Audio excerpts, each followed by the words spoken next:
ቋንቋችሁን ብሔራችሁን የተደገፋችሁ የምታመልኩ ሰዎች የሚመካ በእግዚአብሔር ይመካ ነውና ከዚህ ውጡ። አፈሩን አፍሳችሁ ብሔር ምንድነው ብትሉት አማራ ነኝ ይላል፣ ኦሮሞ ነኝ ይላል፣ ትግሬ ነኝ ይላል። ሰው እንዴት ብሔር ያመልካል? እንዴት ቋንቋ ያመልካል? በዚህ ልክ ሰው እንዴት ይወርዳል? በዚህ ልክ እንዴት አእምሮና ልቡ እንዴት የጠላት የዲያብሎስ መጫወቻ ይሆናል? አፈር ብሔር የለውም፣ እኛ ብሔር የለንም። እንደው አንድ ምሳሌ ልንገራችሁ። 2018 ይቀር ከተባለ ከአገልጋዮቹም ከአማኞቹም ነው። ይቀር እግዚአብሔር የበጎ ዓመት ያድርገው ከተባለ ከኢትዮጵያ ምድር መራቅ ያለበት ዘረኝነት። እውነት ውሸት? ልጠይቃችሁ አንድ ጥያቄ። ሕፃን ልጅ ሲወለድ እየሳቀ ነው እያለቀሰ ነው የሚመጣው? በምን ቋንቋ? በምን ቋንቋ? አያችሁ? አሁን ሕፃኑ እያለቀሰ ነው የመጣው። በምን ቋንቋ ባል መልስ የለውም። ለምን? ምን ቀደመ? ሰው ቀደማ። ሰው ነው የቀደመው፣ ቋንቋ አልቀደመም። እባካችሁ ልባችሁ በዚህ የተዘጋባችሁ ሰዎች ክፈቱ። ቋንቋችሁን ብሔራችሁን የተደገፋችሁ የምታመልኩ ሰዎች የሚመካ በእግዚአብሔር ይመካ ነውና ከዚህ ውጡ። ዓመት ይቀደስ፣ በረከት ይመለስ፣ ሰላማችን ይምጣ፣ መከባበራችን ይምጣ፣ ዘረኝነት ይራቅ ከምድራችን ካልን ከዚህ መንፈስ ውስጥ ውጡ። ኢትዮጵያ ውስጥ ምን ዘረኛ ያልሆነ ነገር አለ? ምን ብሔርተኛ ያልሆነ ነገር አለ? ባንካችን እንኳን ብሔርተኛ አይደል እንዴ? አይደለም? ተመልከቱ። ከዓመት ዓመት ሰው በምግባር እየተለወጠ፣ ከዓመት ዓመት ሰው በበጎነት እያደገ፣ በጥበብ በሞገስ በመንፈስ እያደገ፣ ንስሐ ያልገባው ንስሐ ገብቶ፣ ስጋው ደሙ ያልተቀበለ ስጋው ደሙ ተቀብሎ፣ ከእግዚአብሔር የራቀ ወደ እግዚአብሔር ቀርቦ በመንፈስ ያድጋል እንጂ ቁልቁል እንወርዳለን እንደ ካሮት። አማራ ባንክ፣ ኦሮሞ ባንክ፣ ደቡብ ባንክ፣ አሁን ደግሞ በሃይማኖት ተጀምሯል። እግዚአብሔር ያርቅልን። አሁን በሃይማኖት መጣ። ከክፉ ሽሹ፣ በጎ ዘመንን ለማየት ከክፉ ሽሹ ያለው ከዚህ ሽሹ። እሺ፣ ሰላም ጤና ይስጥልኝ ውድ የቤተ ተዋህዶ ዩቲዩብ ቻናል ተከታታዮች፣ እንደምን ዋላችሁ? እንደምን ለሳደሳችሁ? እግዚአብሔር ይመስገን ይበጣል መዳና። ውድ የቤተ ተዋህዶ ዩቲዩብ ቻናል ተከታታዮች፣ በዛሬው ዕለት ኢሬቻ በዓልን አስመልክቶ የተለያዩ ምዕመናን የተለያዩ ቅሬታዎች እየተነሱ ይገኛሉ። እንዲሁም ደግሞ በተጨማሪም በአጠቃላይ ደረጃ ኢሬቻ ምንድን ነው? ኢሬቻ ባህላዊ ነው ወይስ ኢሬቻ ሃይማኖታዊ ነው?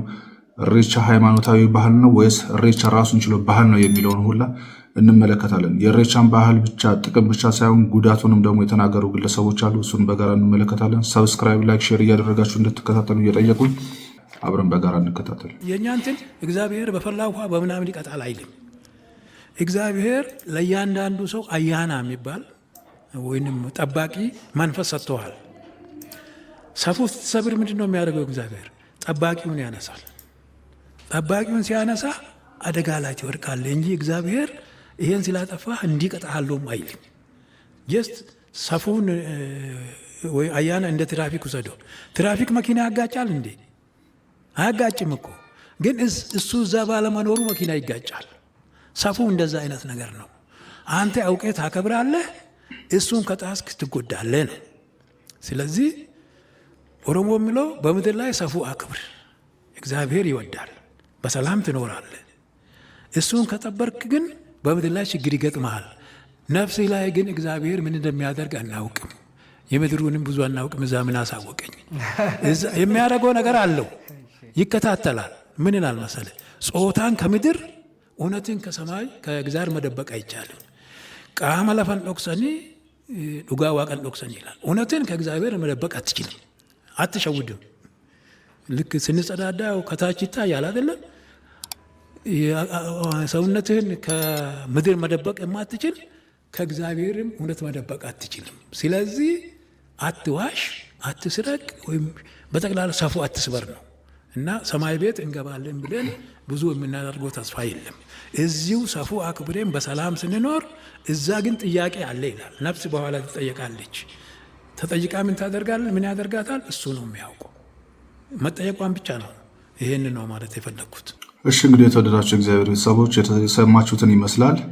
ጠባቂ በእኛ በቤተክርስቲያን በኢትዮጵያ ኦርቶዶክስ ተዋሕዶ ቤተክርስቲያን አቃቢ መልአክ የሚባል አለ። ጠዋት ይመጣል፣ ቀኑን ሙሉ ሲጠብቀን ይውላል። መልካም ስንሰራ ሲመዘግብ፣ ክፉ ስንሰራ ደግሞ ሲያዝን የሚውል ጠባቂ መልአክ ወይም ደግሞ አቃቢ መልአክ ወይ ደግሞ በእናቶቻችን በዘልማድ ውቃቢ እንደሚባለው ማለት ነው። እና እኒህ ሰው ደግሞ የተናገሩት ምንድን ነው? አያና የሚባል ጠባቂ መንፈስ ይሰጠናል፣ እሱ ይጠብቀናል። በስተመጨረሻውም ያ ነው መልካም መስራትን ብንሰራም ባንሰራም ዋጋ የለውም አይነት ነገር የተናገሩት። እንግዲህ እግዚአብሔር አምላክ ብለን ሰው ልቦና የማስተዋል ልቦና እግዚአብሔር አምላክ ይስጥልን እንላለን። በቀጣይ እንዲህ ወደ ዶክተር ፓስተር ጉዲና እንሄዳለን። ፓስተር ጉዲና እሬቻ የመናፍስት አምልኮ ነው ይሉናል። እስቲ ቤተሰቦቼንም ጨርሶብኛል፣ እሬቻ የመናፍስት አምልኮ ነው፣ ቤተሰቦቼን እናት አባቴን ጨርሶብኛል፣ አሰቃይቶብኛል ያሉ በጋራ እንከታተል። እሬቻ የወጣለት የመናፍስት አምልኮ ነው። እነርሱ ዛፍ አምልከው እንደሆነ እኛም ዛፍ እናምልክ ነው የምትሉኝ? እነሱ አፈር በልተው እንደሆነ እኛም አፈር እንብላ? ኢትዮጵያን እያመሰ ያለው የኢሬቻ መንፈስ። ከዚህ የተነሳ ወገኖቼ ለኢሬቻ ያለኝ አመለካከት በሙሉ የስቃይ፣ የመከራ፣ የእምባ፣ የሰቆቃ እንጂ ሌላ መልካም የሆነ ምንም ነገር ይወጣዋል ብዬ ማመን አልችልም። አሁን የኢሬቻ በዓል የሰላም በዓል ተብሎ ለሕዝብ መቅረቡ ከእውነት የራቀ በመሆኑ እጅግ አዝናለሁ። የኢሬቻ ስርዓትና አከባበር አልፎ መንፈሱ በሰዎች ላይ የሚያስከትለው መከራና ስቃይ በቋንቋ ማስቀመጥ የሚሞከር አይደለም። ለዚህ የኔ ቤተሰብ ሕያው ምስክር ነው። ለቤተሰቦቼ በተለይ በእናቴ ላይ ከመናፍስት ዓለም የሚመጣባት ኃይለኛ ጥቃት ነበር። ከበዓሉ በኋላ ማታ ወደ ቤት ስንመለስ እናቴ እጅግ በሚያስጨንቅ መንፈስ ተይዛ ስለሆነ የምትመለሰው በቤታችን ጤና ሆነ ወይም ሰላም አልነበረም። ሰይጣን እያፏጨ መጥቶ እናቴን ሲደፋት እኔ በጆሮዬ ሰምቻለሁ፣ በዓይኔም አይቻለሁ። እንዲሁም በአባቴና በእናቴ መካከል ፍጹም ሰላም አልነበረም።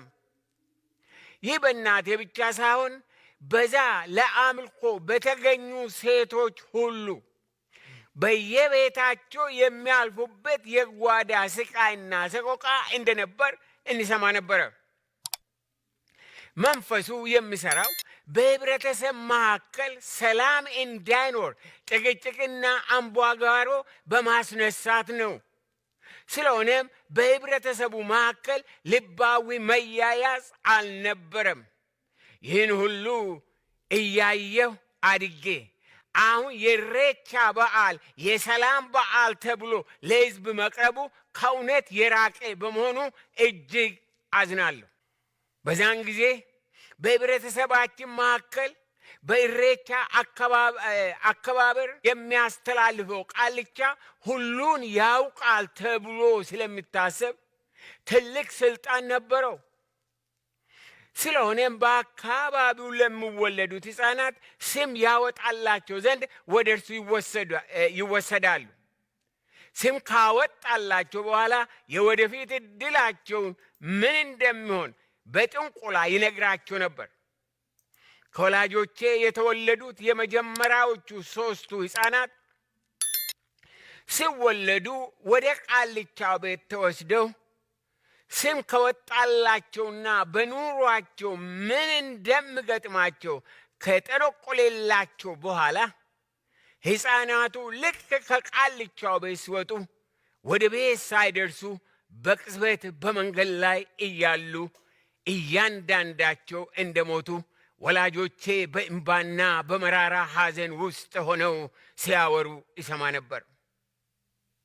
ወላጆቼ 3ቱ ልጆቻቸውን በቃልቻ ካጡ በኋላ አባቴ ጌታ ይባርከውና ከእንግዲህ ወዲያ ልጆቼ ከሞቱም በቤት ይሙቱ እንጂ እኔ ወደ ቃልቻ ቤት አልወስዳቸውም ብሎ ስለወሰነ ከታላቋ እህቴ ጀምሮ የተወለድነው ቃልቻው ቤት ስላልተወሰን በሕፃንነት ከመቀጨት ተርፈናል። እውነተኛ ሰላምና ዕረፍት በቤታችን የሆነው ጌታ ኢየሱስ ክርስቶስን ካገኘው በኋላ ነው። እናትህ እና ትንሹ ወንድምህ እኔን ተከትሎ ጌታን ተቀበሉ።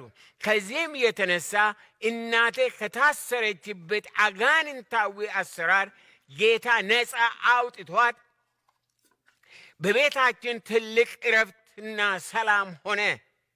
ለእናቴም ከዛ በኋላ ለነበራት 31 ዓመታት ተለማምዳው በማታውቀው ሰላምና ዕረፍት ጤና እና ኑሮ ከኖረች በኋላ በመጨረሻ ወደ ጌታዋ ተሰበሰበች።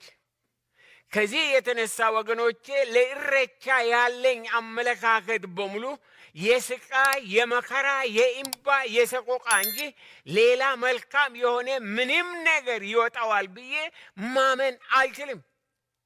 ስለዚህ የኢሬቻ አምልኮ ከሕዝባችንና ከምድራችን ለዘላለም ተነቅሎ እውነተኛ ፍቅርንና ሰላምን ወደ ሕይወቴና ወደ ቤቴ ባመጣው ጌታ ኢየሱስ ኢትዮጵያ እንድትጎበኝ የዘወትር ጸሎቴ ነው። ይህ ባጭሩ የመሰከርኩላችሁ እኔ ባደግኩበት አካባቢ ይሆን ስለነበረ እኔም በዓይኔ ያየሁትና የተሳተፍኩት እንጂ ከሌሎች የሰማሁት ከመጻሕፍት ያነበብኩት አይደለም። ይህ የኢሬቻ የአምልኮ ባህል በኦሮሞ ህብረተሰብ ዘንድ በጣም የተስፋፋ ስለሆነ አደራረጉ ይለያይ እንጂ መንፈሱ አንድ እንደሆነ ምንም ጥርጥር የለውም።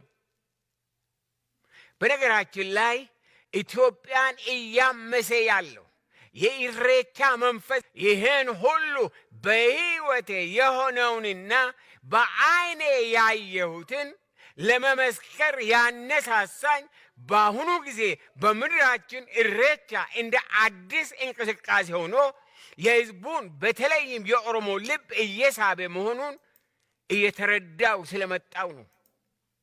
ሰዎች ሲያወሩ የምሰማው ኢሬቻ የኦሮሞ ባህል የሰላምና የአንድነት እንቅስቃሴ ነው በማለት ነው።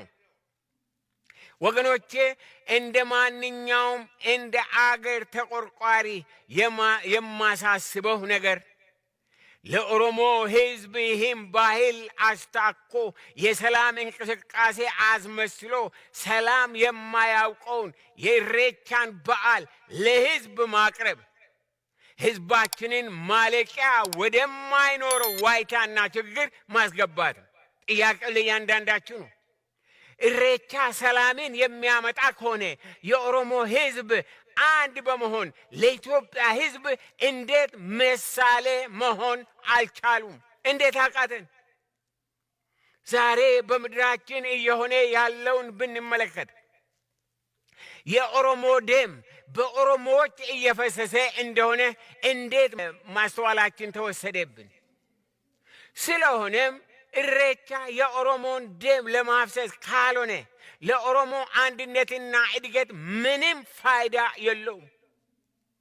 አንዳንድ ሰዎች የኢሬቻ በዓል የኦሮሞን ሕዝብ እንደማይመጥን በማመልከት ሐሳብ ሲሰጡ፣ ኦሮሞዎች ደግሞ እርሱ ንጹሕ ኦሮሞ አይደለም፣ ከሌላ ብሔር ነው፣ እርሷ ኦሮሞ አይደለችም በማለት ነገሩን የብሔርና የጥላቻ ጉዳይ ያደርጉታል።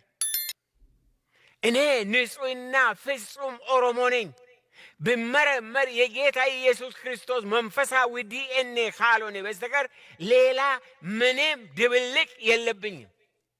ይህን የምናገረው ከጥላቻ ሳይሆን ከልቤ ለሕዝብ በማሰብ እንደሆነ እንድትረዱኝ ይፈልጋለሁ። ብዙ ወገኖቻችን ይህ የኦሮሞ ባህላዊ በዓል እንጂ ከአምልኮ ጋር ምንም ግንኙነት የለውም እያሉ ከኋላ ያለውን የመንፈስ አሰራር ሳይረዱ በየዋህነት እየተሳተፉ ነው። ሆኖም ግን የሰላም የአንድነት እየተባለ ሲወደስ ቆይቶ ገና በመስቀል አደባባይ ተከብሮ ሳምንት ሳይሞላ ብዙ የኦሮሞ ልጆች ደም መፍሰሱ ማስተዋል ላለው ሰው ኢሬቻ ሰላምን የማመጣ እንደሆነ ግልጽ ነው። ዛሬ ኢሬቻ በወጣቱ ኦሮሞ ሕዝብ መካከል ያገኘው ቦታና አክብሮት ሲሰማ እጅግ በጣም አዝናለሁ።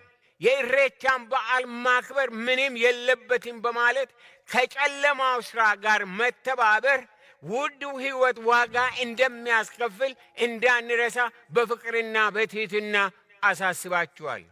የኦሮሞ ሕዝብ ሆይ፣ የኦሮሞ ምሁራን፣ የኦሮሞ ሽማምንት፣ የኦሮሞ እናቶች፣ የኦሮሞ አባቶች፣ የኦሮሞ ወጣቶች የኢሬቻ ባህልም ሆነ መንፈስ የኦሮሞ ሕዝብ ለእድገትና ለለውጥ ያለውን ትልቅ ፍላጎትና ራዕይ። እሺ እንግዲህ ዶክተር ቶሎሳ ጉዲና እግዚአብሔር አምላክ ረጅም ዕድሜ ይስጥልን፣ እውነታውን ስለገለጹልን ማለት ነው። የተወደዳችሁ እግዚአብሔር ቤተሰቦች እንግዲህ ስለ ኢሬቻ በዚህም ታህል ነው ዶክተሩ ያብራሩልን።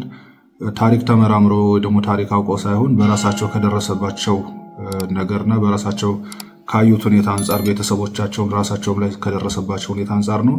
በቀጣይ ደግሞ የምንመለከተው ኖክ ይቅርታ ዋቄ ፈታ የጨለማ ህይወት ነው፣ ለክርስቶስ ለማዳን ስራ እንቅፋት የሆነ ነው ይላሉ ብፁዕ አቡነ ሄኖክ። በጋራ ትምህርቱን እንከታተል። ዋቄ ፈታ ነስባቸው ታውቃላችሁ። 1000 ዓመት ወደኋላ ህዝቡን መመለስ ወደ ድንቁርና ወደ ጨለማ ህይወት ግልጽ ነው የምንናገረው።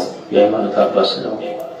ወደ ጨለማ ህይወት ወደ ኋላ ሽፋኑ ባህል ነው። ሽፋኑ ባህል ነው።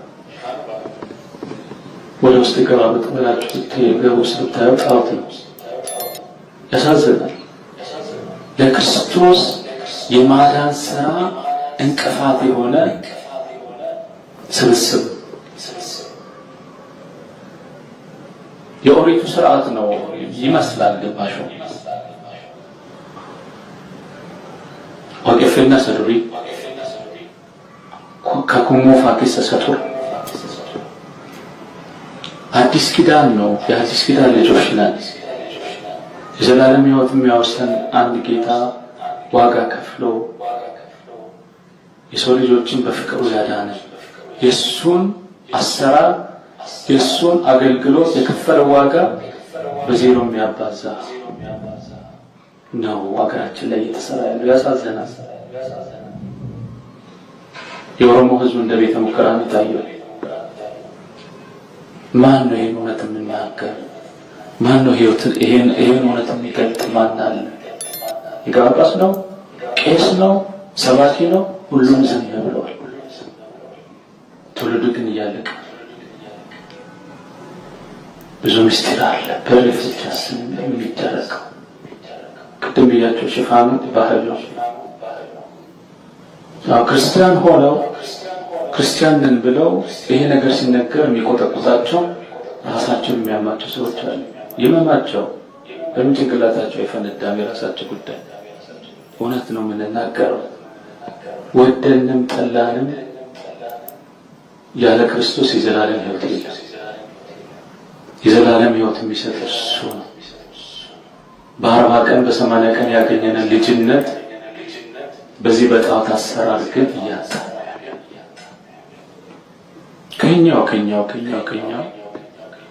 መስቀል ይዘው ካህን ተብለው ለዛ ግን በርቱ የሚለው አለ። ወደ ዝርዝሩ አልገባም። እኔ ብቻዬን ምንም ለውጥ ማምጣታችን እናንተን ግን ይዤ ብዙ መስራት ይችላል። ለብፁዕ አባታችን ለአቡነ ሄኖክ እግዚአብሔር አምላክ ረጅም ዕድሜ ከጤና ያድልን። የተወደዳቸው እግዚአብሔር ቤተሰቦች እንግዲህ ኢሬቻ ምንድን ነው? ኢሬቻ የብሉይ ኪዳንን ባህል የመሰለ ነገር ግን በአሁኑ ሰዓት የመጣ እምነት እና ባህልን የቀላቀለ አምልኮ ባዕድ መሆኑን ነው ብፁዕ አባታችን አቡነ ሄኖክ በስፋት ያስተማሩት። የተወደዳቸው እግዚአብሔር ቤተሰቦች የብፁዕ አባታችን ረድኤት በረከታቸው በሁላችን ላይ ይደርብን። ለብፁዕ አባታችን ረጅም ዕድሜ ከጤና ያድል። እኛም ደግሞ የሰማነውን ቃል እግዚአብሔር አምላክ ራሳችን እንድንጠብቅበት እንዲረዳን፣ ወንድሞቻችንን ከክፉ መንገድ እንድንጠብቅበት እግዚአብሔር አምላካችን ይርዳን። ወደ ቀጣይ እንሄዳለን። በቀጣይ ደግሞ ስንሄድ የኢሬቻ ባህል የኢሬቻ ሃይማኖት በዓል እንጂ የኢሬቻ ሃይማኖታዊ በዓል እንጂ ባህል አይደለም ይሉናል። ኢሬቻ ሃይማኖታዊ በዓል እንጂ ባህል አይደለም ምን ማለት ነው? ኢሬቻ ሃይማኖታዊ ባህል ኢሬቻ ራሱን የቻለ እምነት ነው ማለት ነው። በዚህን ቀን የሚከበረው ደግሞ ምንድነው ማለት ነው? ባህል ነው። በዓል ራሱን ችሎ በዓል ማለት ነው። ስለዚህ እንጂ ባህል አይደለም። ባህል ኦሮሚያ ባህል የሚከበረውን ባህል ተመራማሪና በመንግስት ዘንድ እውቅና እንዲሰጥ ከሚያደርጉት አባት አንዱ ናቸው። እስቲ በጋራ እንከታተል። ኢሬቻ ቤዚካሊ ሃይማኖታዊ በዓል ነው። ከጥንት አባቶቻችን ሲያከብሩ የመጡት ነው። ስለዚህ አንዳንድ ደግሞ ክርስቲያን የሆኑ ሙስሊም የሆኑ ኦሮሞዎች ዋናው ነገር እኛ ይህ መግለጫ ያወጣንበት ምንድን ነው? በዛ በኢሬቻ ቦታ የሚዘምሩ አሉ፣ ጽናጽል ይዞ መጥቶ የሚንቀሳቀሱ አሉ። እነኚህ ድርጊቶች ከኢሬቻ በዓል አከባበር ጋር አይገናኝም ነው። ከኢሬቻ በዓል ጋር ስለማይገናኝ ምን ሊፈጥር ይችላል? በህዝባችን መካከል መከፋፈልና አንድነቱን ሊሸረሽር ይችላል። ምክንያቱም የዋቄፈና እምነት ተከታዮች ይህንን ሊቃወሙ ይችላሉ። ፕሮቴስታንቶችና ሌሎች ደግሞ ይሄንን መዝሙር የተለያዩ ነገሮችን ያንን በዓል የማይወክል ያንን በዓል የማይመስል ነገር ሲያደርጉ ችግር ሊፈጠር ስለሚችል አንዳንዶች ሚዲያ ላይ ኮመንት እንደሚሰጡት እንደሚናገሩ ሳይሆን ማንኛውም ሰው እንኳንስ ኦሮሞ የበዓሉ ባለቤት ይቅርና ማንኛውም ኢትዮጵያዊ አይደለም ማንኛውም በዓለም ላይ ያለ ሰው መጥቶ ማክበር መብቱ ነው። ዋናው ነገር ኢሬቻ ሲከበር ግን የኢሬቻ በዓልን የተከተለ መሆን አለበት ነው ዋናው ዓላማችን ማለት ነው። ያንን ያልተከተለ ከሆነ ግን ግጭት ይፈጠራል። ኢሬቻ ደግሞ የምስጋና ቀን ነው። ምክንያቱም ቅድም ተነስተዋል። ክረምት የነበረውን አፕስ ኤንድ ዳውንስ ባጭሩ ማለት ነው ውጣ ውረድ አለ ማለት ነው። ያንን በሰላም ስለወጣን ብለን የምናመሰግንበት ቦታ ላይ እንደገና ግጭት ቢፈጠር ሌላ ችግር ቢፈጠር የኛ ሪስፖንሲቢሊቲ ነው። ምክንያቱም ከቆመላቸው ዓላማዎች ውስጥ አንቀጽ 4 ተራ ቁጥር 3 ላይ ምን ይላል? የኦሮሞን ባህል፣ የኦሮሞን ታሪክ፣ የኦሮሞን ወግ፣ የኦሮሞን እምነት የመጠበቅ የማስጠበቅ አስፈላጊ ሲሆን በቁሳቁስና በገንዘብ የመርዳት ዓላማ ነው የያዝ ነው ማለት ነው። ስለዚህ ከዛ አንጻር ፕሮቴክት ለማድረግ ነው እንጂ ይሄ መጫናቱ ለማምንለው መረዳጃ ማህበር ሲቋቋም መጀመሪያ ዋና ዓላማዎች ውስጥ መስጊድ መስራት፣ ቤተክርስቲያን መስራት። ምክንያቱም በዛ ወቅት የነበረው ነገር ምን ነበረ? በዛ ወቅት የነበረው ቤተክርስቲያኖች ብዙ ቦታ የለውም። ሰዎች መቀበሪያ ቦታ ያጣሉ፣ ማምለኪያ ቦታ ያጣሉ። ይሄ መስጊዶች አልነበሩም፣ ያጣሉ። ያንን ነበረ ምን ነበረ? ያኔ ሁሉ ነገር እንደዚህ ባልተደራጀበት ድልድይ መስራት፣ ትምህርት ቤት መስራት ዓላማ ውስጥ ነበረ ማለት ነው። አሁንም ያንን ዓላማ እንደያዘ መጫቱ ለማ የዋቄፈታ ብቻ አይደለም። መጫቱ ለማ የክርስቲያንም የሙስሊምም የዋቄፈታ ነው፣ የሁሉም ነው። አሁን ይህን መግለጫ ያወጣንበት እኛ የኦሮሞን አንድነት ማስጠበቅ ስለምንፈልግ ይሄ ነገር የኦሮሞን አንድነት ስለሚነካ ከዛ አንጻር የወጣ እንጂ ማንንም ሃይማኖት ወክሎ የወጣ መግለጫ አይደለም። ዓላማችን ስለሆነ በዓላማችን ውስጥ ስላለ ከዛ አንጻር ነው ያወጣ ነው እንጂ ማንኛውም ሃይማኖት አቃፊ ነን እንጂ የምንገፋው ሃይማኖት የለንም ማለት ነው። ይህን ካልኩ በቂ ነው። በጥያቄ መልሳል። አመሰግናለሁ። እንግዲህ መግለጫውን በተመለከተ በጣም አጥጋቢ ነገር እንዳገኘን ተስፋ አደርጋለሁኝ። ምናልባት ወደ ዋናው ሀሳብ ወደ አንዱ ሀሳብ ልመለስና ሌላኛው እንግዲህ ስለ ዋቄፈና እምነት ብዙ ሰዎች የሚያውቁ አይመስለኝም፣ ምናልባት እኔንም ጨምሮ። ባለፈው ሳምንት አንድ እንግዳ ነበረኝና ያ እንግዳ በዚሁ ዋቄፈና እምነት ውስጥ የነበረ ሰው ነውና ላለፉት 10 ዓመታት ከሆኑ ዓመታት በፊት ማለት ነው ለ10 ዓመታት የዚህ ከኢሬቻ ጋር በተገናኘ የቤተሰቡ ቃሉ ሆኖ እንግዲህ ከተሳሳትኩ ታርሙኛላችሁ እንደዛ ሆኖ አገልግሎ እንደነበረና በዚህ በዋቄፈና እምነት ውስጥ የተለያዩ ነገሮች እንዳሉ የተወሰነ አነሳልኝና እንደው በእርግጥ እናውቃለን ወይ ስለ ዋቄፈና እምነት እናውቃለን ወይ? በቅርቡ እንደውም ካልተሳሳትኩኝ የተለያዩ የእምነት ቦታዎችም ጭምር እንዳሉ ሰምቻለሁኝ። ስለሱም እስቲ ጥቂት ነገሩን ስለ ዋቄፈና እምነት ምን ብናቅ ጥሩ ነው? እንዴት ተጀመረ? ምን ሃይማኖታዊና ምን ባህላዊ ነገሮች አሉት የሚለውን ነገር የተወሰነ ብታነሱልኝ።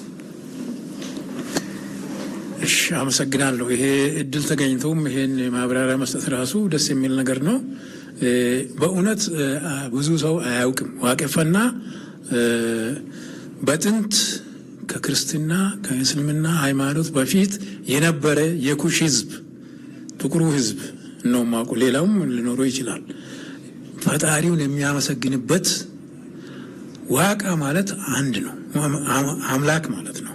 ዋቃ ቶክቻ ይላሉ ደግሞ አንዱ አምላክ ነው። ዋቃ ጉራቻም ይባላል። ዋቃ ጉራቻ ጥቁሩ አምላክ ማለት ነው። ዋቃ ጉራቻ ቶክቻ ገራገርባ ይላል ስም። እንደው ቶክቻ ገራገርባ ማለት አንድ ግን ወደ ሰፊ ገርባ ኢሬቻ ሃይማኖት እንጂ ባህል አለመሆኑን በዚህ እንታላ አስረድተዋል። በኢሬቻ ውስጥ ስለሚከናወኑ ስርዓቶችም ምን መሆን እንዳለባቸው አንዳንድ እንግዲህ ባህል ከሆነ ለምሳሌ ቄሶች መሄድ የለባቸውም። ጸናጽል ይዘው መስቀል ይዘው የተለያዩ የቤተክርስቲያን ንዋያተ ቅድሳት በእስልምና የሚመለከታቸው ቁርአንና ሌሎችን መድረሳ ነገሮችን ይዘው መሄድ እንደማይቻል ነው። ይሄ ምን ለምንድን ነው? እምነት ስለሆነ ይጋጫል ነው። በቃ በይፋ ይጋጫል።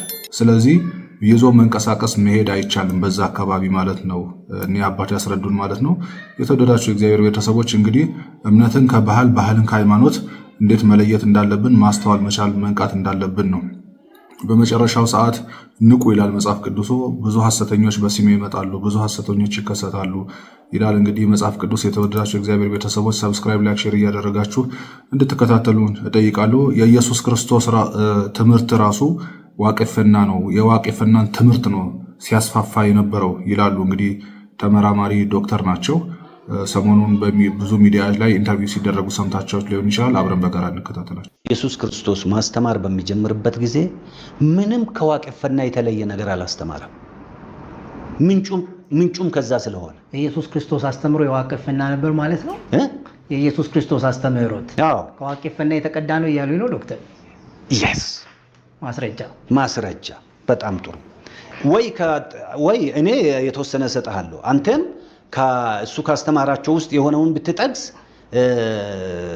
እንዴት እንደሆነ አገናኝልህ ነበር። ግን ከዚሁ ጋር የተገናኘ ከሪቹዋል ጋር የተገናኘውን እናንሳ።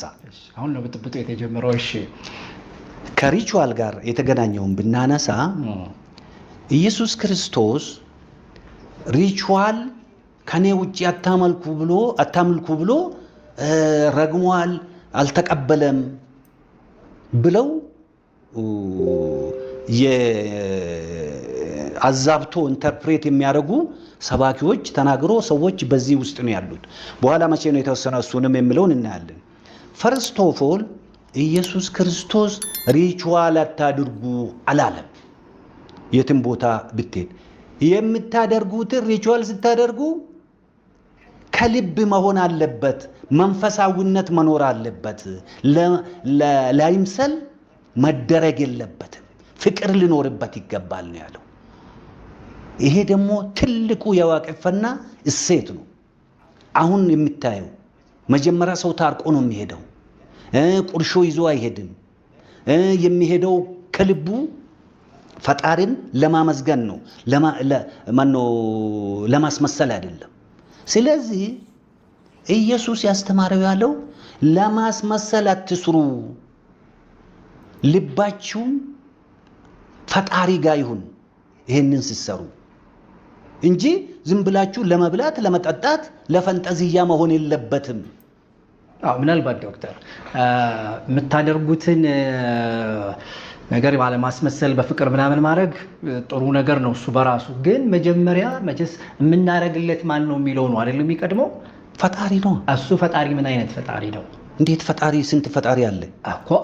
ባህሪ ያለው አይደል? ለምሳሌ በክርስትና የኛ አምላክ ተብሎ ይሄ ነገር ነው እንላለን አይደል? ለምሳሌ በክርስትናው እግዚአብሔር ብለን ስንል በአንድ ጊዜ በሁሉ ቦታ የሚገኝ ሁሉን የሚችል የሁሉ የበላይ ፈጣሪ ያስገኝ ምናምን እየተባለ ስለሱ ማንነት ይነገራል። በዋቄፈና ያለው አምላክ ወይም ሲገለጽ እሱ ማን ነው? ለምሳሌ ዋቃ ጉራቻ ይባላል አይደል? ዶክተር ዋቃ ጉራቻ እንተው፣ ሌላ ነው። ዋቃ ጉራቻ ሌላም አይደለም። እሱን እነግርሃለሁ። እሺ ጨርስ አንተ። ስለዚህ በሱ ልክ የዋቄፈና እምነት። ምክንያቱም ለምንድነው ይሄንን ማነሳው? ከውሃ ጋር የተገናኘ ነገር አንስተውልኛል። ስለዚህ ውሃው ቦታ ላይ የሄዱ which means አሁን ይሄ ምንድነው በጥናቶች ውስጥ እንደነዚህ አይነት ነገሮች ከምን ጋር ይያያዛሉ? ቅድም እርሶም እንዳሉት የትራዲሽናል ወይም ደግሞ ባህላዊ እምነቶች ተብለው ነው የሚያዙ። ስለዚህ እነዚህ ባህላዊ እምነቶች ውስጥ ያሉ ሪቹዋልስ ወይም ያሉት ሃይማኖታዊ ስርዓቶች ሰምሃው ከሌላ ነገር ጋር ይያያዛሉ ተብሎ ጥያቄ ይነሳባቸዋል። ስለዚህ ይሄኛው ባህላዊ ሃይማኖት የምንለው ዋቄፈና አይደለም፣ ከነዚህ የተለየ ነው። የሚያመልከው አምላክ እንዲህ አይነት። ለምንድን ነው የተለየ? እየነገርኩህ ነው እኮ አንድ ነው። አንተ የምትለው እኮ ይኸውልህ፣ ምንድን ነው ያልከው? ፈጣሪ ብለህ የፈጣሪን ባህሪ ገለጽክ አይደል? በዋቄፈናም ይሄው ነው የተወሰደውም ከዋቄፈና ነው ብያለሁ። ኢየሱስ ሲያስተምር ግድ የለም፣ ቆይ እንመጣበታለን። መቼ እንዳዛቡበት መቼ ኢየሱስን አስተምሮ እንደተዛባ እነግርሃለሁ። ስለዚህ ኢየሱስ ቆይ ይቅርታ ዶክተር፣ አሁን ከኢየሱስ በፊት ምክንያቱም ከኢየሱስ በፊት የክርስትና ኮንሰፕት ስለነበረ ነው ይሄንን ማንሳት የፈለኩት። ለምን ሲባል ኢየሱስ ክርስቶስ ሲመጣ ያደረገው አዲስ ኪዳን ይባላል አይደል? በክርስትና which means የነበረ ኪዳን ነበረ። እግዚአብሔር የዛን ጊዜ የጀመረ ወይም ደግሞ የክርስትና አምላክ አዲስ ኪዳን ላይ የጀመረ አምላክ አይደለም። እሺ እንግዲህ የተወደዳችሁ የእግዚአብሔር ቤተሰቦች ጉዳዩ እንደተመለከታችሁት ነው። አላዋቂ ሳሚ እንደሚባለው ነው። አላዋቂ ሳሚ ያው ምን ይለቀልቃል ይባላልና የተወደዳችሁ እግዚአብሔር ቤተሰቦች ምሁራንን የሚሉ አንዳንድ አላዋቂ ሰዎች በዚህ እንታል ጸያፍ በሆነ አነጋገር ኢየሱስ ክርስቶስ የዋቄፈና ትምህርት አስፋፊ እንደነበረ እሱም ራሱ እንደዛ ተከታይ እንደነበረ ባህልን ሁላ አስመልክቶ ትምህርቱ በደንብ ጠለቅ ብለን ስንመለከተው በጣም የሚደብር የሚያስጸይፍ ነገር ነው። ብቻ ለሁሉም እግዚአብሔር አምላክ ልቦና ይስጠን ነው የምንለው። የተወደዳቸው የእግዚአብሔር ቤተሰቦች ይህን እንግዲህ የምናመጣበት ምንድነው? ሁላችሁም ነቅተን ሃይማኖታችን እንድንጠብቅ፣ ራሳችን ማንነታችን እንድናውቅ፣ ሃይማኖታችን ባህልን ከሃይማኖት ሃይማኖትን ከባህል እንድንለይ ለማለት ነው። የተወደዳቸው የእግዚአብሔር ቤተሰቦች በመጨረሻም እኒሁ ሰው አዋቂ ተመራማሪ የተባሉ ናቸው። ኢየሱስ ክርስቶስ እኔ ፈጣሪ ነኝ ብሏል ወይ የሚለውን ጥያቄ ጠይቃሉ። እስቲ እናንተስ በስተመጨረሻ ላይ ምን ትላላችሁ? ኢየሱስ ክርስቶስ እኔ ፈጣሪ ነኝ ብሏል ወይስ አላለም? በጋራ እንመልከት። ኢየሱስ ክርስቶስ በነገራችን ላይ ኢየሱስ ክርስቶስ ስታነሳ እኔ ፈጣሪ ነኝ ብሏል እንዴ? ብሏል? አላለም። የት? ዮሐንስ ወንጌል ምዕራፍ 8 ላይ አብርሃም ሳይፈጠር እኔ ነኝ ብሏል። ተው ቆይ እኔ ሀሳቡ አይደለም ነበርኩ አይነት ነበርኩ አላለም። ነኝ ነው ያለው። ነበርኩ አላለም፣ ነኝ ነው ያለው። የእግዚአብሔር አንደኛው ስም ዘጸአት 33 ላይ የሚነግረን እግዚአብሔር ብቻ ነው እኔ ነኝ የሚለው። ዳትስ ዋይ ሊወግሩት ፈለጉ ይላል ዮሐንስ ወንጌል ምዕራፍ 8 ላይ። ለምን ሲባል ራሱን ከእግዚአብሔር ጋር አስታኳልና ብለው ማለት። ምክንያቱም እኔ ነኝ የእግዚአብሔር ስም ስለሆነ ማለት። አብርሃም ሳይፈጠር እኔ ነበር። ለምንድን ነው እኔ ነኝ እግዚአብሔር የምለው? ኢየሱስ ቆይ ሌላ ቦታ ደግሞ ምን ብሏል እንዴ? አባት ብሎ የጠራው ማንን ነው? እግዚአብሔር አብን። ስለዚህ እንዴት እኔ ፈጣሪ ነኝ ብሎ ይናገራል ታዲያ? እግዚአብሔር አባት ቆይ ልንገርህ፣ አባት ካለ አባቴ ካለ እሱ ልጅ ነው ማለት ነው። ስለዚህ እግዚአብሔር አብ ወልዶታል እያሉ ነው። አይደለም ምልክ ልጅ ማለት እኮ አሁን ለምን ፈጣሪ እኮ እንደ አባት ይቆጣል? ኖ ልጅነት ግንኙነት ነው እንጂ የግንኙነት ነው እኮ አይደል? አባትና ልጅ የግንኙነት ጉዳይ ነው እንጂ ነሰሰርሊ መውለድ አይደለም። እሱ ነው የምልህ። ስለዚህ ኮንሴፕቹዋሊ አባት ብሎ ሲያስተምር ከተናገረ እሱ ልጅ ነው ማለት ነው። በእኔ በኩልም እንትናችሁ ደርሳችኋል ብሏል። እንደውም ለምሳሌ የአያንቱን ኮንሰፕት የፈጠሩ አያና አይደለም። አያናማ የአያንቱነትን ኮንሰፕት የፈጠረው እሱ ነው። አያንቱ ምንድን ነው? አያንቱ ማለት በእግዚአብሔርና በሰው መካከል አለሁ፣ በእኔ ነው ሚልጃችሁም መካከለኝነት። አዎ። እና ስለዚህ ያ ኮንሰፕት እንግዲህ እንትኑ ነባሩ እንዴት እንደሚሆን በዛው ላሳይ ነው። ያ ኮንሰፕት በዛን ጊዜ ነው የተጀመረው በኢየሱስ ማለት ነው። እና ከዛም በኋላ አሁን እና ሌሎችም የሚቃወሟቸው እነዚህ አያንቶች ያንን ፈለግ ይዞ ይሄዱ ናቸው። መካከል ወደ ሙሉ በሙሉ ወደ ክርስትና አልሄዱም። ወደ ዋቄፈናም እንትን አላሉም። እንደዛ በመሀል ነን የሚሉ አሉ። አያንቱ የሚባል ሌላ እምነት ነው ወይንስ በዋቄፈና? አያንቱ ማለት እንትን አያንቱ ሶሪ ኢየሱስ አያንቱ ነው ራሱ። አያንቱ ማለት ነቢይ። ስለዚህ በዋቄፈና ሌላ አያንቱ አለ? አያንቱ አለ በዋቄፈና እምነት እንዴ? አያንቱ አለ። አያንቱ ግን እሱ ሁለት አይነት ነው። ቆይ እንትኑን አታስጠፋብኝ። አሁን ሶስቱን አነሳን አይደለም? ትሪኒቲ የሚባለው አሁን ኢየሱስ ሌላው ነቢይ ነው የሚለው፣ ሌላው ልክ ጋድ የሚባለው እና ነውም ይላል አይደለ እንዴ? ሌላው ደግሞ መንፈስ ቅዱስ ለብቻ ነው ሲል ነበር። እና ይሄ ክርክር ለ300 ዓመት ነው የቆየው። do you know by the way do you know the council of Nicaea? ኒቂያ ጉባኤ ማለት ነው። 325 ላይ ተደረገ። 325 ላይ እና ስለዚህ አሁን ይህ ችግር ክርስቲያኖች ወይም ደግሞ በአማኞች መካከል ክርክር ስላስነሳ ያ ጉባኤ ማነው ቆንስጣንጢኖስ በዛን ጊዜ የነበረው ጠርቶ ማነው ቄሶችና ዲያቆኖት 318 አንተ መረጃ ስንት ነው የምለው? እኔ ጋር 318 ሆነው በአኔ ዓመተ ምህረቱን ነው 325 ሶስት ሰዎቹ ናቸው። 325 ዓመተ ምህረቱ 318 ሰዎች ቁጭ ብለው ሶስቱም ነው ብሎ ወሰኑ። ሶስቱም ነው ብሎ ወሰኑ። በቃ ከዛም በኋላ ነው እንጂ እስከዛ ድረስ ኢየሱስ ክርስቶስ እግዚአብሔር ወይም ደግሞ ፈጣሪ እኔ ነኝ አላለ። ልጅ አባት አለኝ አለ። አባቱ እንዳልከው ፈጣሪ ነው። እነሱ ቆይ እግዚአብሔርን አምላክነት አይደለም የሚወሰኑት ነው። ክሊር እናድርግ። እሱ እንደሱ ምንም 325 ኒቂያ ላይ የተደረገው ጉባኤ አምላክ 3 ነው የሚለውን አልወሰኑም በጭራሽ። አምላክነት የት ነው የተወሰነው እኮ? አስተምህሮን አዋቀሩት እንጂ እንግዳውስ ነው አንብበው እዛ ነው የተወሰነው። በጭራሽ ልንገሩት። እኔ ምንም አትነግረኝም። እኔማ ይኸውልህ ይሄ እኮ በግልጽ የተቀመጠ ነው። ማንም ሰው ሄዶ ሊያየው የሚችለው ስለሆነ በታሪክም የተቀመጠ ነው። እኔ ልንገሩትና እርሶ የሚሉትን እንትን ይላል። ከዛ ዳኝነቱን ለተመልካች እንተዋለን።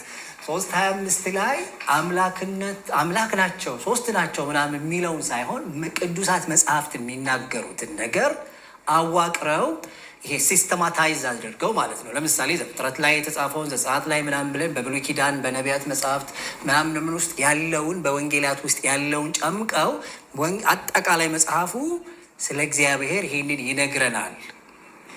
ስለዚህ መለኮት በሚባለው ውስጥ አብ፣ ወልድ፣ መንፈስ ቅዱስ ከአንዱ የመለኮት ባህሪ 3ቱም በሙላት አላቸው የሚለው ሀሳብን ተናገሩ እንጂ አምላክ 3 ነው ብለው አላወጁም። መጽሐፉ ይሄው በቃ ይሄው ተናገሩ አይደለም።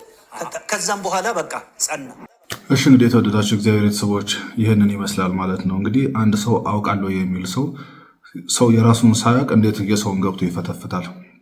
እንግዲህ እኒህ ሰው እምነትን ባህላቸውን መለየት ያልቻሉ ናቸው። ኢሬቻ እምነት ነው የሚለውን እሳቸው ባህል ነው ይላሉ። ሌሎች ምሁራን ደግሞ አይ እምነት ነው እንጂ ባህል አይደለም ይላሉ። እንግዲህ እንዲህ የተጋጨ ሀሳቦች ያለበት ነው። የተወደዳቸው እግዚአብሔር ቤተሰቦች እንግዲህ ብዙ ነው ጉዳዩ። ኢሬቻ እንግዲህ እምነት ነው እንጂ ባህል አይደለም። ይህንም የተናገሩት የኢሬቻ እምነት ምሁራን ወይም ደግሞ የኢሬቻ ባህል አስከባሪዎች ናቸው የተናገሩት፣ እኛ አይደለንም። ቅድም በዚህ ቪዲዮ ላይ ተመልክተናል። እንግዲህ የተወደዳችሁ እግዚአብሔር ቤተሰቦች ይህንን ግንዛቤ እንድታውቁ ነው፣ እንድትለዩ ነው ባህልን ከሃይማኖት የሚለውን ነው ማለት ነው። ስለዚህ ኢሬቻ እምነት እንጂ ባህል አለመሆኑን በዚህ ትምህርት አውቀናል ማለት ነው። ስለነበረን ሰዓት እግዚአብሔር አምላካችን ስሙ የተመሰገነ ይሁን። ወስብሐት ለእግዚአብሔር። ይቆየን። አሜን።